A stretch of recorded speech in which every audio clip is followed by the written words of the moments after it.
If you haven't gone to one of our Hope Learning Youth Webinars series yet, welcome. And we're going to be doing these webinars almost every month with a new speaker and a new topic as well. So it's going to be so fun, and make sure you follow our Blue Green Connections social media and newsletter so you know when our next one will be. So our speaker today is Miss Noelle Helder from Salty Science, and she's a marine biologist, and I'm so excited to be talking with her and seeing what she's going to be doing in December of 2023 with the other ladies of Salty Science. And she's actually calling in from Alaska, so I'm excited to hear what you're doing, Noelle. Thanks, Sierra. Hi, everyone. It's so great to be here. I'm really happy to be able to spend some time chatting with you guys about marine science and about Salty Science, which I'll tell you all about.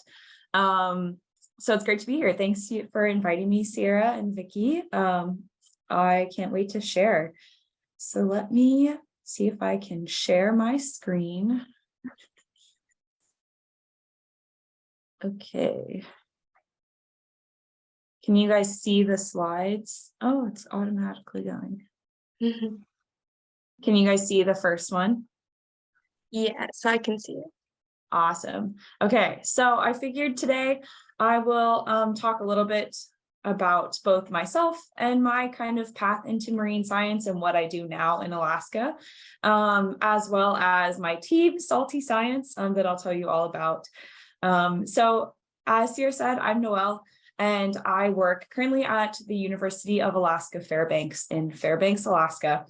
And I study how Arctic Ocean ecosystems are changing. So I spend a lot of time out at sea on the north slope of Alaska, as well as elsewhere throughout the state. I'm also part of this 4-women team of all marine scientists, and we're currently training for a pretty big undertaking and a big adventure for us. And that's going to be rowing across the Atlantic Ocean this December, which feels weird to say. It's coming up very quickly. And we're doing this to raise awareness and money for marine conservation. That's really the cause that unites us all and that we've all dedicated our lives to really working on. So this picture here is an ocean rowing boat, much like the one that we're going to be taking across the ocean. So I don't know if anyone besides Sierra has seen one of these before. Sierra got to see our ocean rowing boat in person, but I had never seen one prior to committing to do this. So they're kind of funky, spaceshipy looking boats, but this will be what we are living in for the entire crossing. So I'll be sure to talk to you all about that.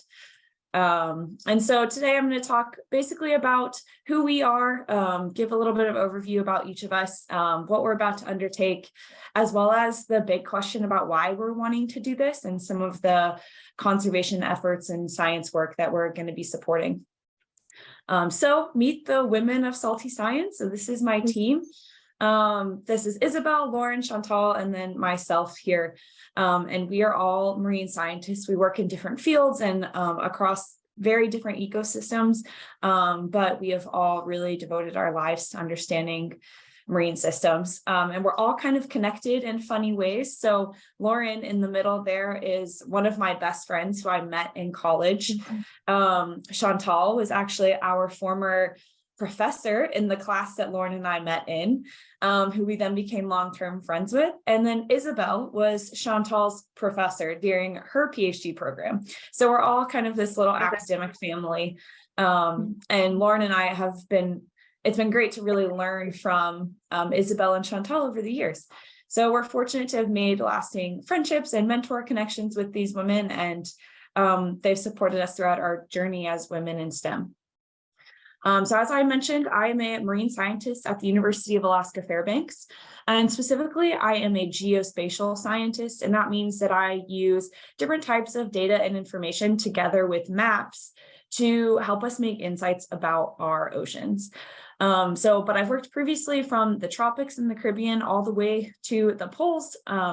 So I love the adventures and challenges that I get to experience as a marine scientist. I'm also a big fan of human-powered adventure of all kinds. I'm not just on the water, but I do love to kayak, I ski, I backpack, and swim through the beautiful landscapes in Alaska. There's a lot of things to do here, and I really love that I get to live here.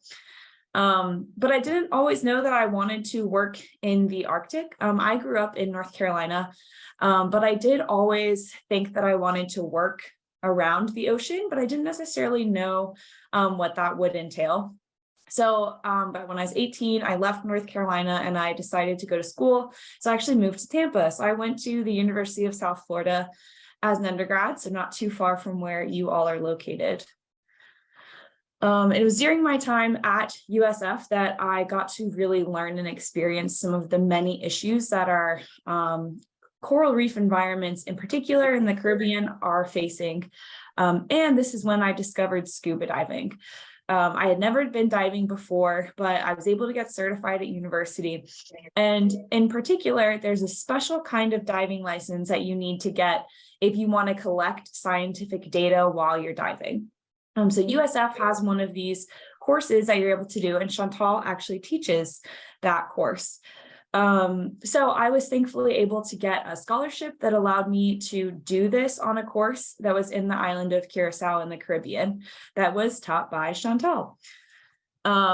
So having the ability to dive and collect data opened up a lot of opportunities for me after I graduated from college. So this little map here is showing some of the different locations that I was able to live and work right after college. Working mostly at like research labs and nonprofit organizations where I was using diving to collect really important data that helps us protect, conserve, and manage different types of ocean ecosystems. So after that, I started my master's degree. I actually moved to Canada, but I was still working on Caribbean reefs. So if you are not aware, coral reefs are extremely threatened in the Caribbean, and there's a lot of pressures being exerted on them at the moment. And we're losing living coral cover really rapidly, and especially in the Caribbean. And coral reefs are an amazing habitat for an incredible diversity of life, from fish to sharks to turtles, all that people are really connected to and dependent on. But it's not totally clear how, if we lose living coral, how are the fish and the animals that depend on that habitat going to be impacted? So in my master's, I used scuba diving as a tool, and I conducted hundreds of underwater surveys that were counting fish underwater all the time at different spots along the reef, and then using some new technology to actually build 3D models of those same reefs.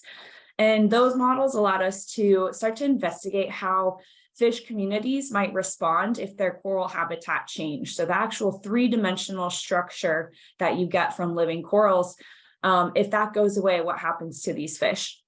And we learned a bunch of stuff from this project, including that different fish are impacted differently. So different species use corals differently on the reef.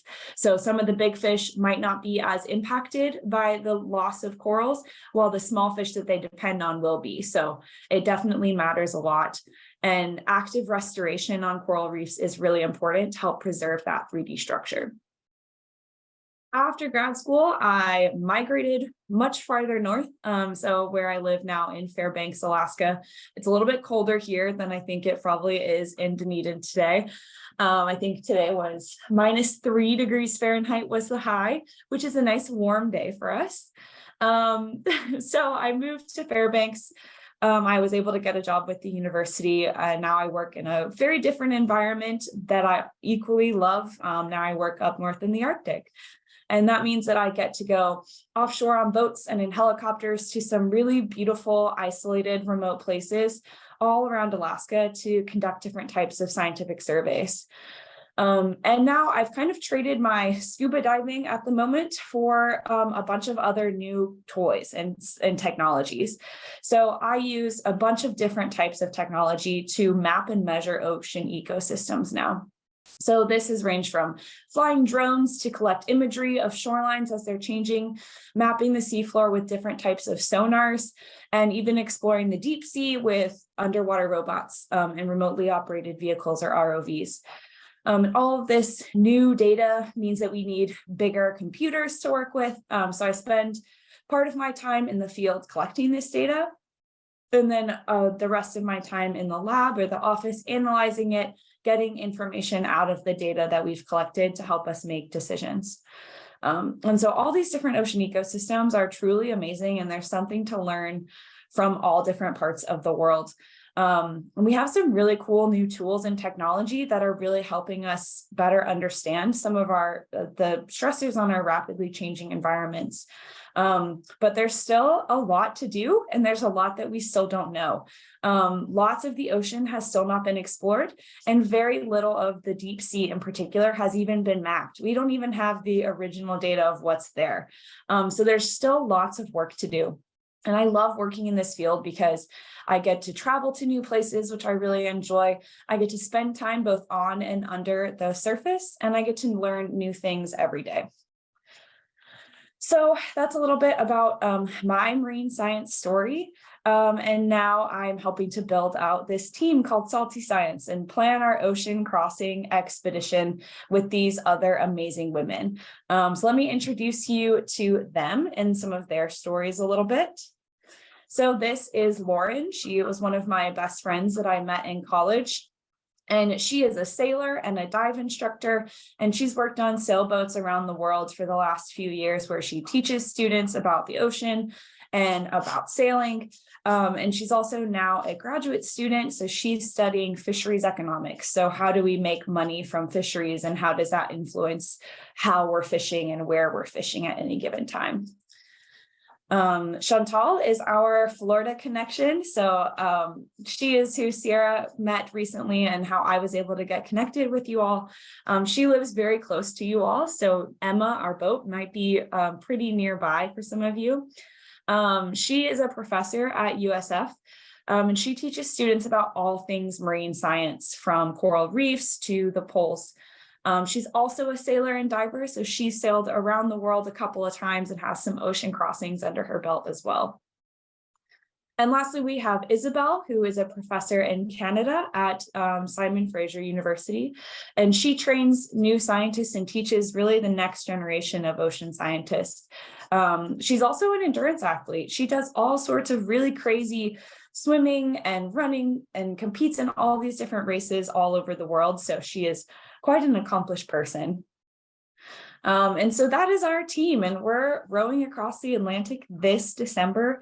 We're doing this to raise awareness for ocean conservation, as well as to raise money to help train the next generation of ocean problem solvers. We know that the ocean is facing many threats, and we hope that by doing this incredibly hard thing that I'm going to talk a little bit more about, that we can encourage people that together we can take action to protect ocean ecosystems, and that there's a lot of solutions out there that we can implement together.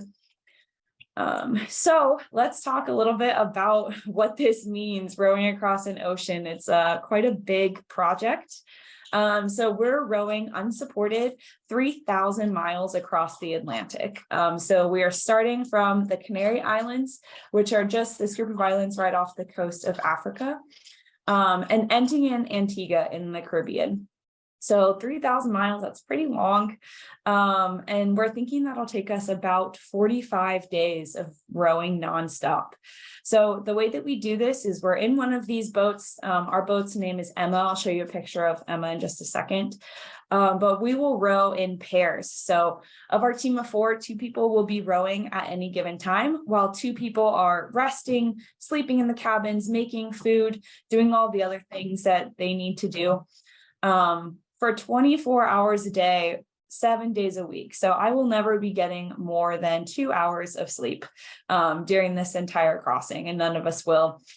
And it's not just sleeping that we're doing in our off time. It's maintaining the boat, caring for our skin and any injuries that we have, getting fresh water, all of these different things that go into something like this.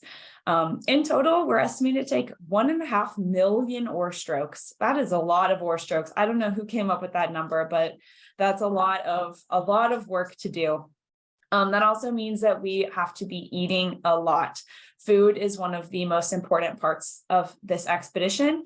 So as you're working that hard and rowing for literally 12 hours a day, each person, you're burning a lot of calories, and it's really, really important to fuel your body, or else you're going to just burn out really quickly. So that means we're eating about 5,000 calories a day.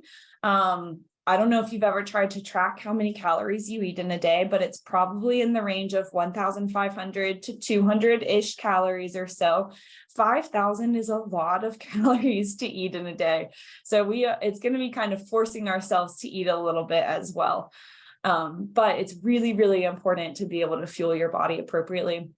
And that means we're bringing about 900 dehydrated meals with us that we're packing onto our boat. So you can see this was from one of the team of women that did this year, and some of the food that they brought. So we'll pack it all into individual bags every day so that we know that we're each getting the amount of calories that we're supposed to get. And this is Emma. This was taken just offshore near Dunedin, so not far from where you all are, I imagine. And this is our ocean rowing boat. So you can see there's actually 3 rowing positions, so 3 sets of oars on the boat. So we could have 3 people rowing, but mostly we'll have 2. There's someone who is able to steer the boat. We also can put it on basically autopilot so that we don't have to constantly be setting the course. And then on either end of the boat are 2 cabins, and that's our home. That's where we go to sleep every night. That's also where we'll go if the weather gets really bad and we have to ride out any storms that happen. So life aboard Emma will be fairly simple. It will involve sleeping, eating, and rowing, and that's about it. So we'll use a jet boil, which is a little stove that we can boil water for to make all of our dehydrated meals. The photo on the left is what it looks like when you're lying in the cabin looking out at your rowing station. So you can see there's lots of gear and electronics and all sorts of things that are there. Let's see, I hope these videos work, but these are just to try to show you how small the cabins are. So they're pretty tiny. This one, I think Lauren is in there, so you should be able to see, kind of get some perspective on the cramped quarters that we will be living in. Let's get that to stop. So all of this is going to be quite a challenge. Not only are we packing all of our food, but we're making all of our own water. So we will be able to take salt water and take out the salt basically to make fresh water using a desalinator. We'll have solar panels on the boat that allow us to use the energy from the sun to power all of our different electronics, mostly like our navigation systems that help us make sure we can get across safely. We'll have a satellite phone so we can make emergency calls. But mostly we need to be able to deal with any of the issues that come up alone, including managing injuries, seasickness, exhaustion, all of those types of things. And you can see someone's hands after they took their 1.5 million oar strokes. You expect that to really beat up your body a little bit. We'll be facing whatever the ocean throws our way. This could be big storms, 30-foot waves, constant sun exposure, just a few of the things that are kind of on our minds as we prepare for this. But getting to the starting line itself in the Canary Islands is also a huge undertaking. So we've been working on this for 2 years now. So it'll be almost 2.5 years by the time we actually get to this expedition. And this is include physical training. So not just rowing on the boat, but lots of strength building, training our bodies to be injury resistant and able to handle all of the stress that being at sea, all the logistics, as well as sponsorship and fundraising. It's quite a large project to do something at this scale. And so the physical and mental challenges will be the hardest thing that any of us have ever done. And so why do we want to do this is always kind of the big question that we get from people. And first of all, I think the answer is that we all love the ocean. We all love being out on the ocean, under the ocean, and being offshore. You get to experience things that you won't be able to experience at any other point in your life. It's a very remote and special place to be. And so I think we're all excited about that component. But even more importantly, we all recognize the threats that our oceans are facing, and we've dedicated our lives to studying this, but we want to do something more. From climate change to pollution to overfishing, there's lots to be concerned about. But as scientists, we also know better than anyone that we do have some solutions, and that the time to act on these is going to be now.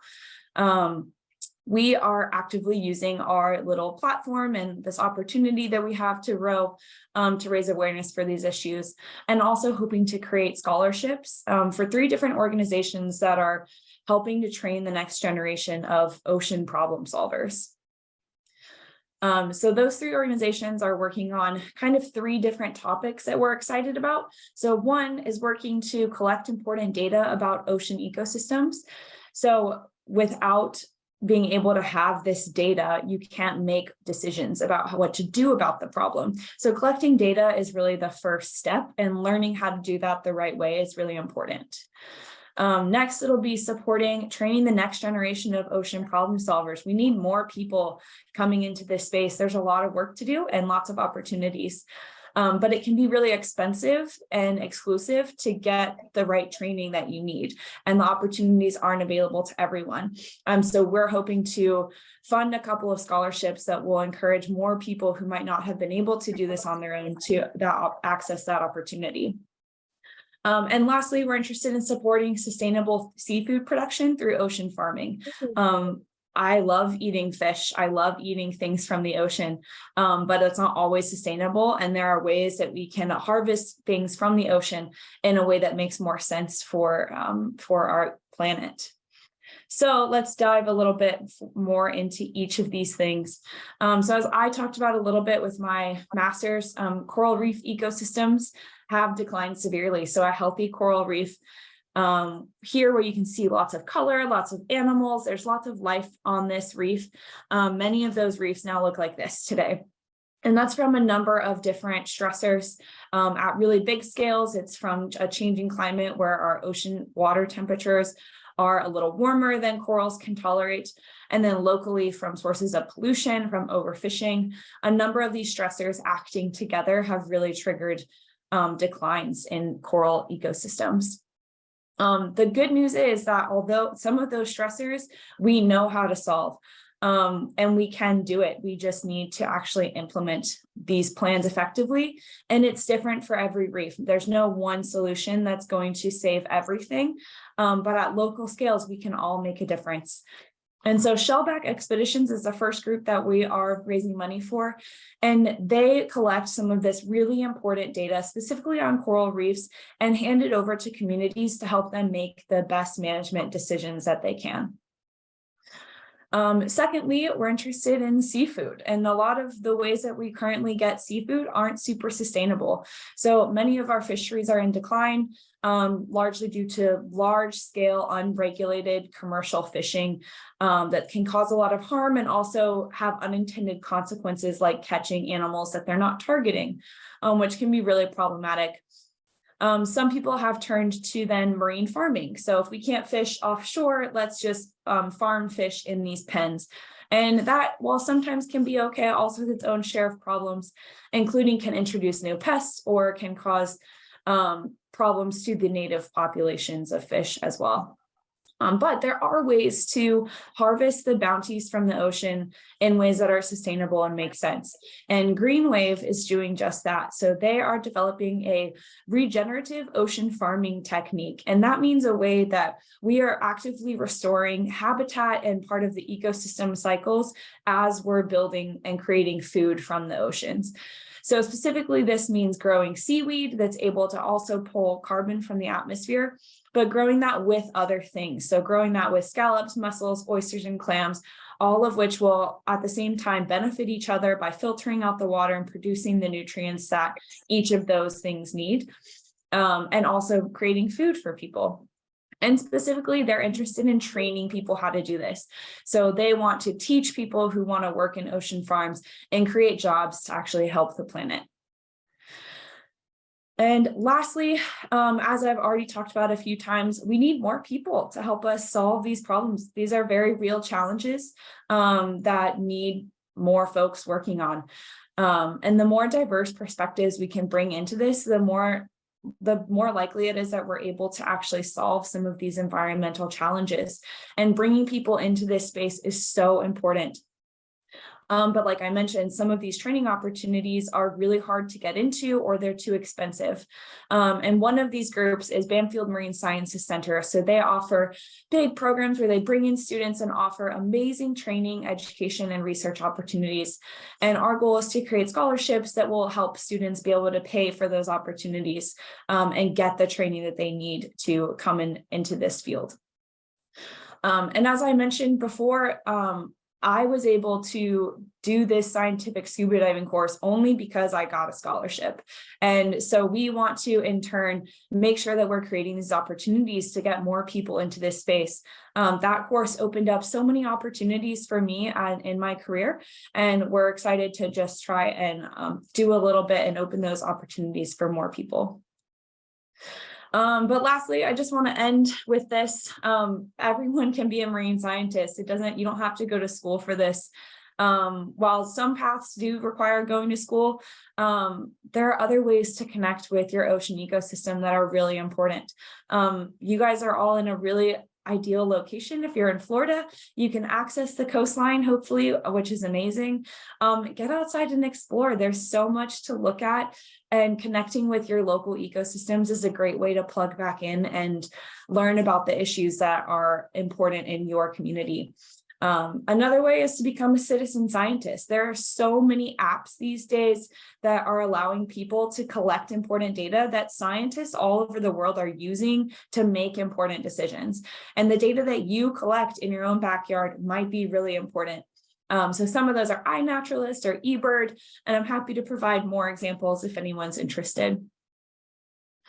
That's it. I know that was a little bit of a whirlwind overview, but I'm happy to talk to you guys more about any questions you have, either about ocean rowing, about our upcoming expedition, or just about marine science in general. Yeah, awesome. Everything you talked about is so cool. And I'm just thinking like, wow, I want to be a marine scientist like you. So it's really cool what you're doing.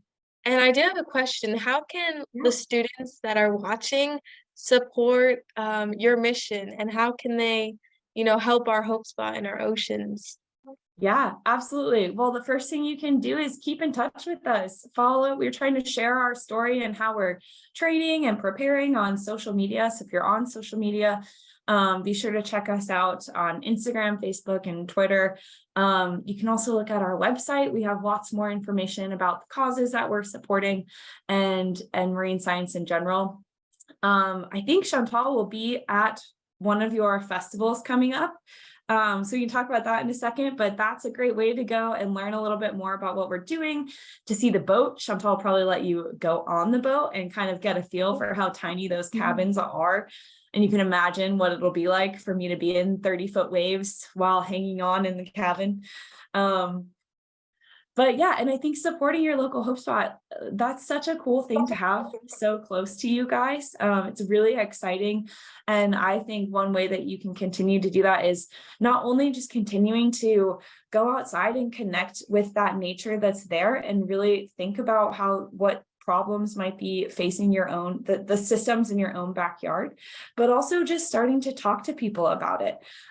It's amazing how many people don't know or don't care about some of these problems. And the more you just start talking about it, the more you can make this a reality for people, and they start to understand why this matters for them.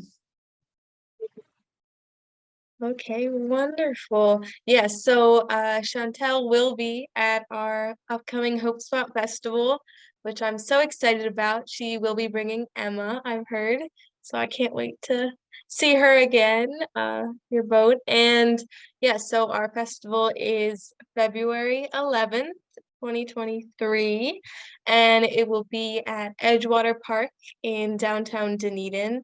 There's going to be so many organizations educating, and there's going to be some vendors, and we're also going to have a cleanup before the event, so that should be fun to do and help clean up our waters as well. So it's going to be a fun event that I'm excited about.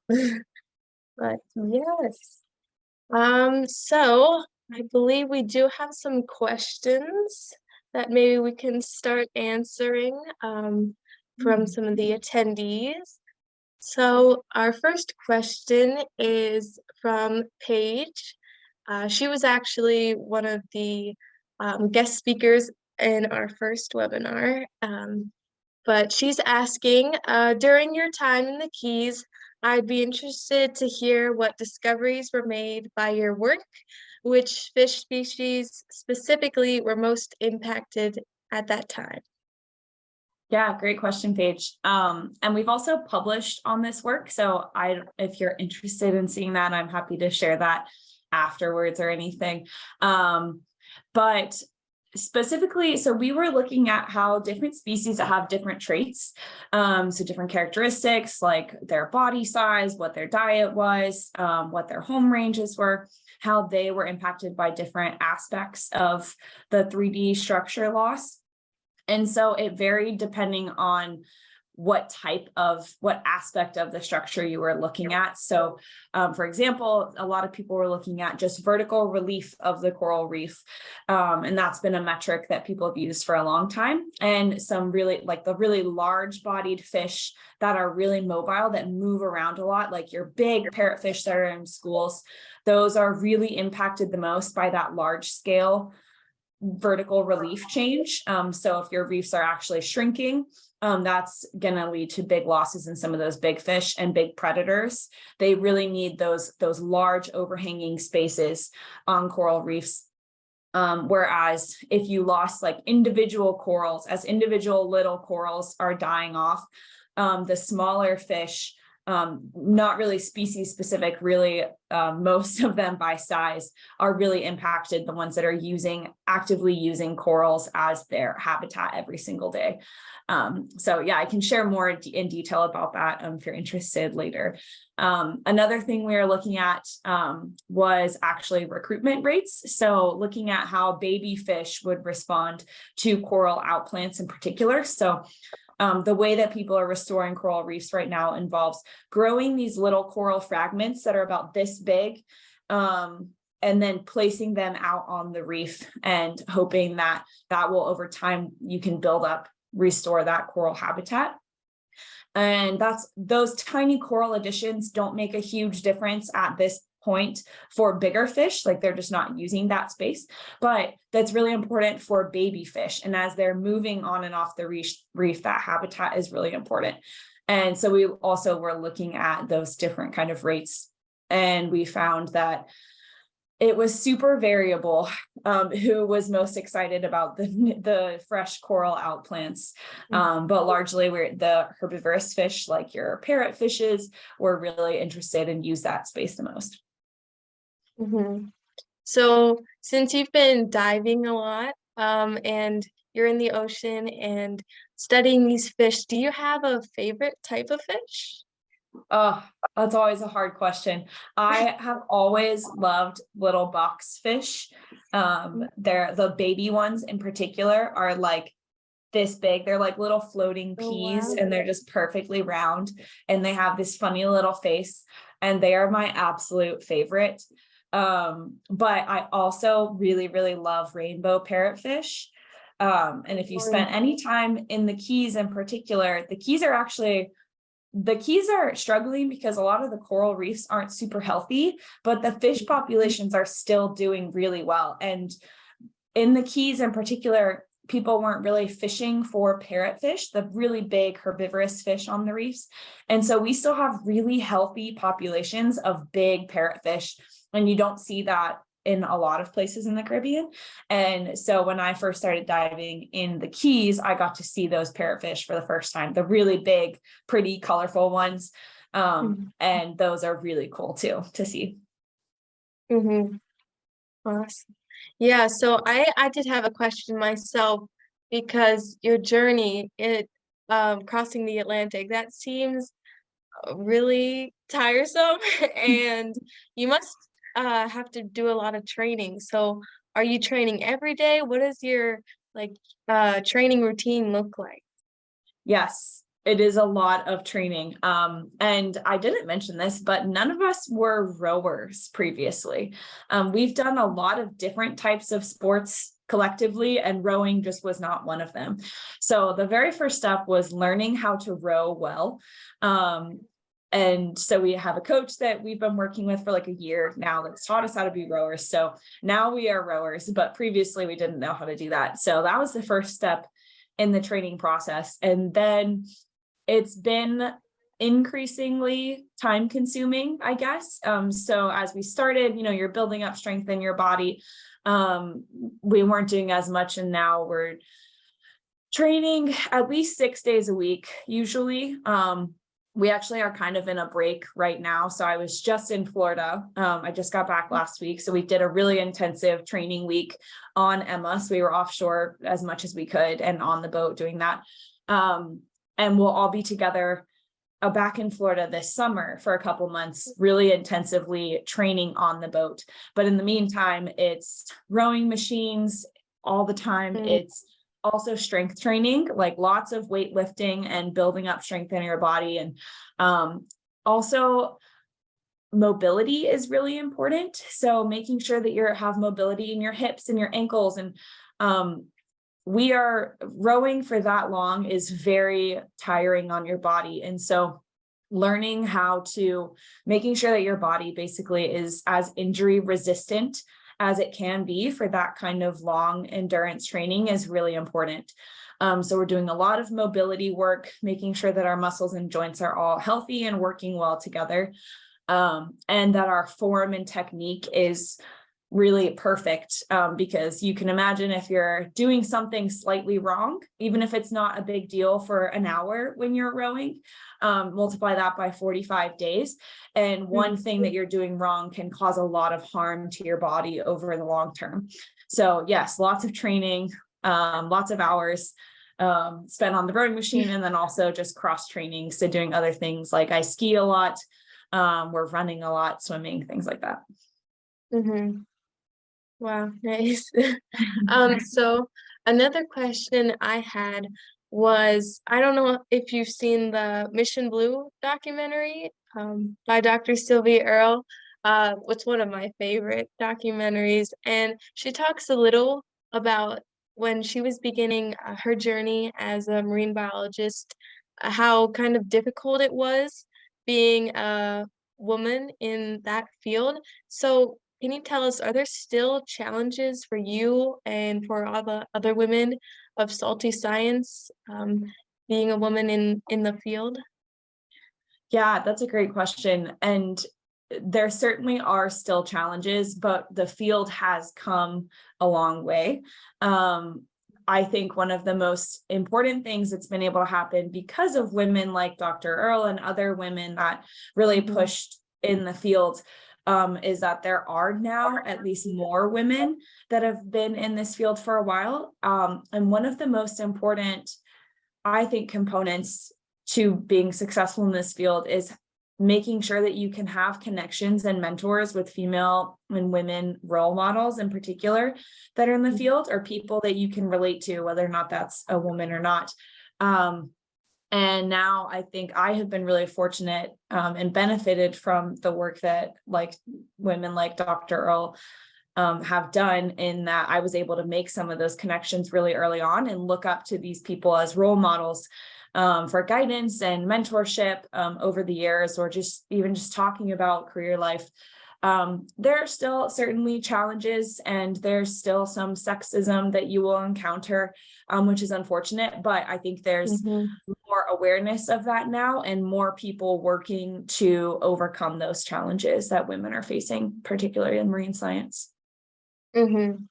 And then, do you have any advice for like someone like me or someone watching now, for how to become a marine biologist, or just advice in general, to follow that career path?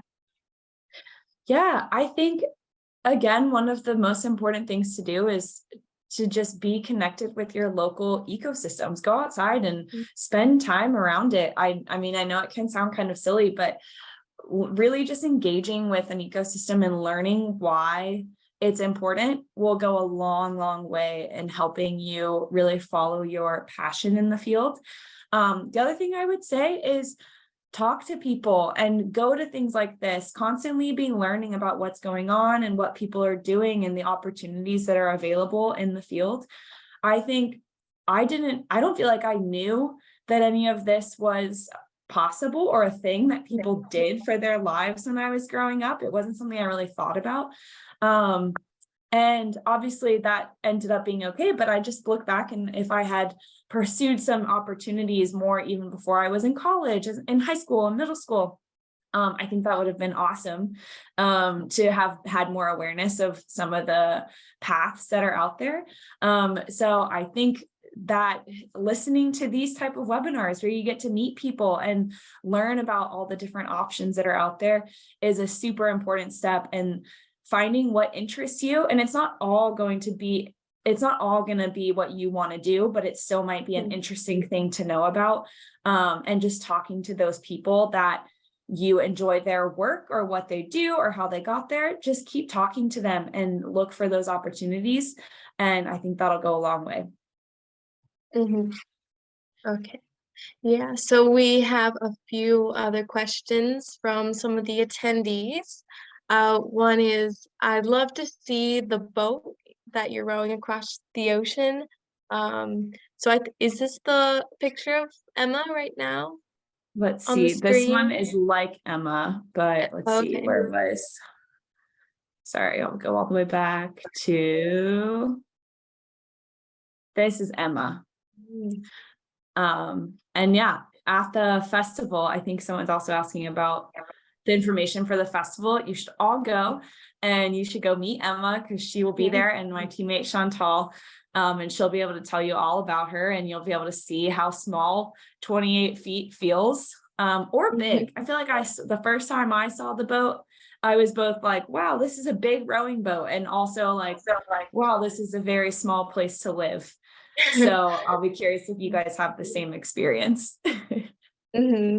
And they also asked, isn't the idea terrifying? I mean, like you're rowing across the ocean with no one else. I mean, how do you feel about that?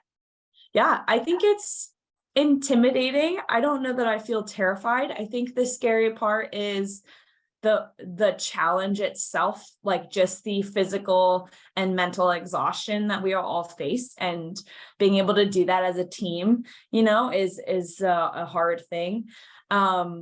But if you asked Isabel, she's the one in the first rowing seat in this picture. She is terrified of being offshore and of being on the water at night. So she is tackling two of her biggest fears in this expedition, which I think is amazing. While being offshore doesn't instill the same fear in me that it does for a lot of people, that's okay. But Isabel is going to be facing those fears head on with this challenge. So there's definitely some anxiety and nerves around it, but also I think a healthy respect for the challenge and what we're undertaking. Mm-hmm. All right. Awesome. So let's see. See what other questions we have. Could the participants get an email from you with the citizen science opportunities? Yeah, I can send those to you, Sierra, Okay. and you can maybe connect it to people. Yeah, or if anyone wants to leave their email address, I don't know what's easiest, but I can definitely send that information to folks. Okay.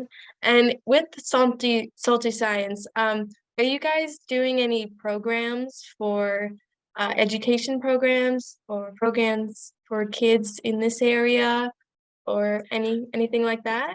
Yeah, we are planning to do some things this summer while we're all together before the expedition. So we'll let you know.